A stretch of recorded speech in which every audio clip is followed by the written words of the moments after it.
주요 뉴스입니다. 공주 알밤센터 준공식이 열렸습니다. 청사 민원동 옥상정원 개소식이 진행됐습니다. 공주시 공주교대 간 1,000원의 아침밥 업무 협약식이 개최됐습니다. 공주 독립운동기념관 운영 협약식이 개최됐습니다.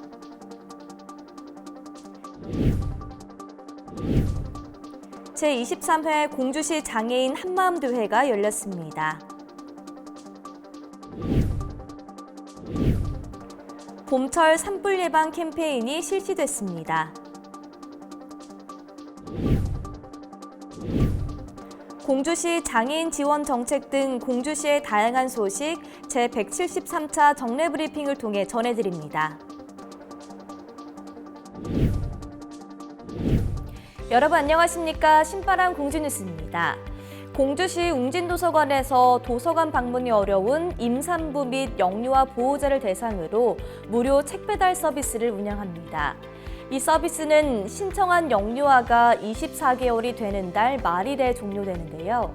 도서 신청은 방문 접수 또는 이메일을 통해 가능하며 가입 신청 시 임산부는 신분증과 산모수첩을, 영아 양육자는 신분증과 주민등록등본을 준비하시면 되겠습니다.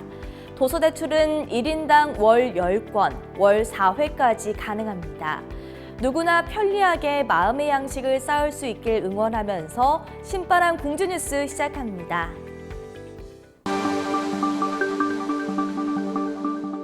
공주 알밤센터 준공식이 열렸습니다. 공주 알밤 홍보 및 판매 시설을 구축하기 위한 공주 알밤센터 준공식이 지난 목요일에 진행됐습니다. 한옥 구조로 지어진 공주 알밤센터의 1층에는 전시 및 판매 시설이, 2층에는 밤 카페와 체험장이 마련되어 있는데요. 오는 9월 시범 운영을 마친 뒤 향후 안정적인 운영을 통해 알밤 상품을 판매하겠다는 소식입니다. 준공식에는 김정석 시장을 비롯해 산림조합, 재배자협회, 관광협의회 등 많은 분들이 참석해 공주 알밤 산업 활성화를 기원했습니다. 청사 민원동 옥상정원 개소식이 열렸습니다. 지난 목요일 시청 옥상정원의 개소식이 열렸습니다. 신바람 공주 활기찬 미래를 위하여 함께 노력해온 공주 시민을 위해 조성된 이 옥상정원은 앞으로 공주 시민이라면 누구나 자유롭게 이용할 수 있는데요. 개소식은 김정섭 시장의 인사 말씀과 함께 회계 과장의 사업 경과 보고와 테이프 커팅 및 기념 촬영 순으로 진행됐습니다. 공주시 공주교대 간 1,000원의 아침밥 업무 협약식이 열렸습니다. 공주교대에 재학 중인 다수의 학생들은 운영식당이 없는 기숙사 내부, 경제적 부담이 큰 학교 식당 때문에 조식을 기피해왔다고 합니다. 이에 지난 2017년부터 농식품부와 농정원에서는 아침 식사 결식률이 높은 대학생을 위한 1,000원의 아침밥 사업을 추진했는데요.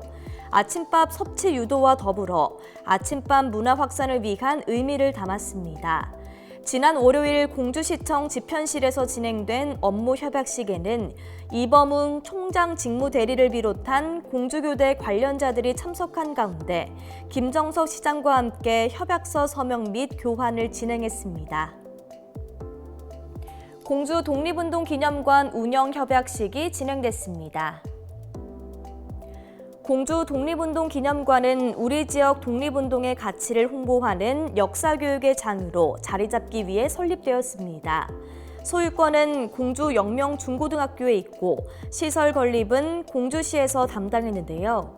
이해 시는 공주 독립운동기념관에 대한 운영 및 관리 주체를 명확하게 하기 위한 협약식을 지난 월요일에 진행했습니다. 협약식 이후엔 정식 개관되어 학생 및 지역 주민과 외부 관광객들에게 공주 독립운동기념관을 개방 운영한다고 밝혔습니다. 제23회 공주시 장애인 한마음대회가 개최됐습니다.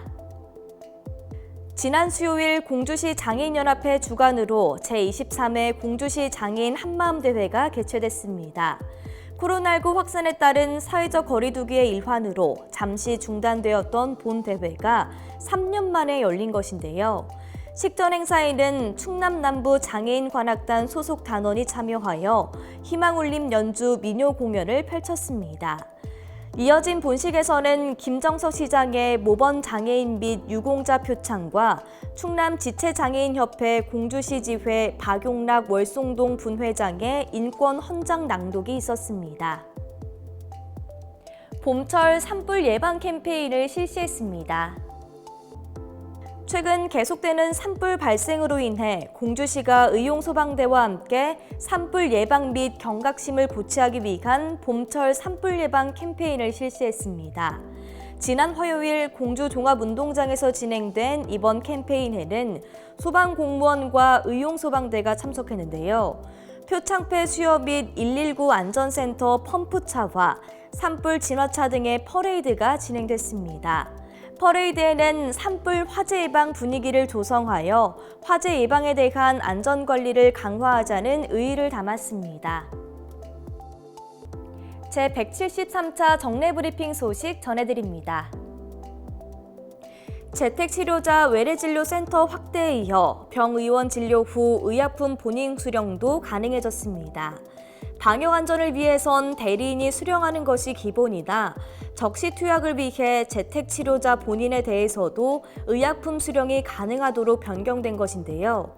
앞으로 재택치료 중 복약이 필요한 시민들은 외래진료센터에서 진료를 받고 의약품을 처방받을 수 있습니다. 한편 오미크론의 확산에 따라 병의원에서 신속 항원검사 양성 진단을 한 달간 시범적으로 시행하고 있었는데요.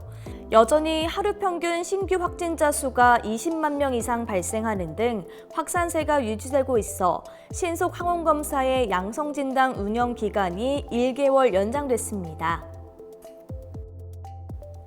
4월 20일 장애인의 날은 장애인에 대한 이해와 장애인의 재활 의욕을 고취하고 복지 증진의 계기를 마련하기 위해 제정되었습니다. 현재 공주시에는 8,695명이 장애인으로 등록되어 있으며 이는 공주 시민의 8.4% 정도인데요. 시는 장애인 복지 분야 예산을 확대하여 장애인의 생활 안정과 사회활동 참여 증진을 지원하고 있습니다. 또한 작년 10월부터 장애인 가족 지원센터를 직영으로 운영하고 있는데 올해는 장애인 가족에 대한 인식 개선 및 상담 지원 등을 위해 다각적인 프로그램을 통한 활성화를 추진하겠다고 밝혔습니다. 공주시가 2023년 예산 편성 및 집행에 대한 주민들의 다양한 의견을 듣기 위해 주민 참여 예산 제안 공모를 실시하고 있습니다. 공모는 6월 10일까지 진행되며 시 홈페이지 또는 읍면동 방문 및 우편을 통해 제안이 가능합니다. 주민참여 예산 규모를 25억 원까지 상향 조정하고 읍면동 자치계획형 사업을 3천만 원에서 5천만 원까지 확대했다는 소식인데요. 시는 제안사업 발굴, 부서 검토 및 관련 위원회 공론화를 통한 주민 참여 성격의 사업 반영 등 지속 가능한 우수 사례들을 중점적으로 발굴해 나가겠다고 전했습니다. 공주시는 본격적인 영농기를 맞아 농업인의 다양한 요구 반영과 농업인 삶의 향상을 위한 농업 지원 사업을 추진할 계획입니다. 먼저 농촌의 고령화로 인한 일손 부족 해소를 위해 벼병해충 항공 공동 방제 지원 사업을 추진합니다. 또한 올해 관내 농업인에게 외국인 계절 근로자는 전년 40명 대비 400% 증가한 200명을 지원할 계획인데요. 농자재 가격 및 물류비 인상으로 어려움을 겪고 있는 농업인에게는 유기질 비료를, 농업인의 생활 안정 및 복지 증진을 위해서는 건강보험과 국민연금 보험료의 일부를 지원하겠다고 밝혔습니다.